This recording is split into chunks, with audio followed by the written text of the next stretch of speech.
ಇವತ್ತು ಈ ಸಂದೇಶವನ್ನು ಕೇಳುತ್ತಿರುವಂತ ದೇವ ಮಗುವೆ, ಒಂದು ವೇಳೆ ನೀನು ದೇವರಿಂದ ಆರಿಸಲ್ಪಟ್ಟು ದೇವರಿಂದ ಮಹಾಪರಾಕ್ರಮವಾದಂಥ ಕಾರ್ಯಗಳನ್ನು ಮಾಡಿ ಉತ್ತಮವಾದ ಸೇವೆಗಳನ್ನು ನಡೆಸಿ ನೀನು ಪ್ರಾರ್ಥಿಸುವಾಗ ಅದ್ಭುತಗಳು ನಡೆದಿರಬಹುದು.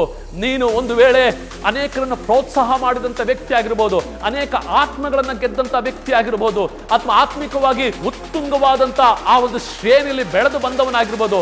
ಯಾವುದೋ ಒಂದು ವಿಚಾರದಲ್ಲಿ, ಯಾವುದೋ ಒಂದು ಸಂದರ್ಭದಲ್ಲಿ ಬೇಡವಾದ ಈ ಪಾಪದಲ್ಲಿ ಸಿಲುಕಿ ಒಂದು ವೇಳೆ ನಿನ್ನ ಪರಿಶುದ್ಧತೆಯನ್ನು ಕಳೆದುಕೊಂಡು ಇವತ್ತು ಸತ್ತ ಪರಿಸ್ಥಿತಿಯಲ್ಲಿ, ಸೋತು ಹೋದ ಪರಿಸ್ಥಿತಿಯಲ್ಲಿ, ಬಿದ್ದು ಹೋದ ಪರಿಸ್ಥಿತಿಯಲ್ಲಿ ನೀನು ಕಂಡು ಬರುತ್ತಾ ಇರ್ಬೋದು.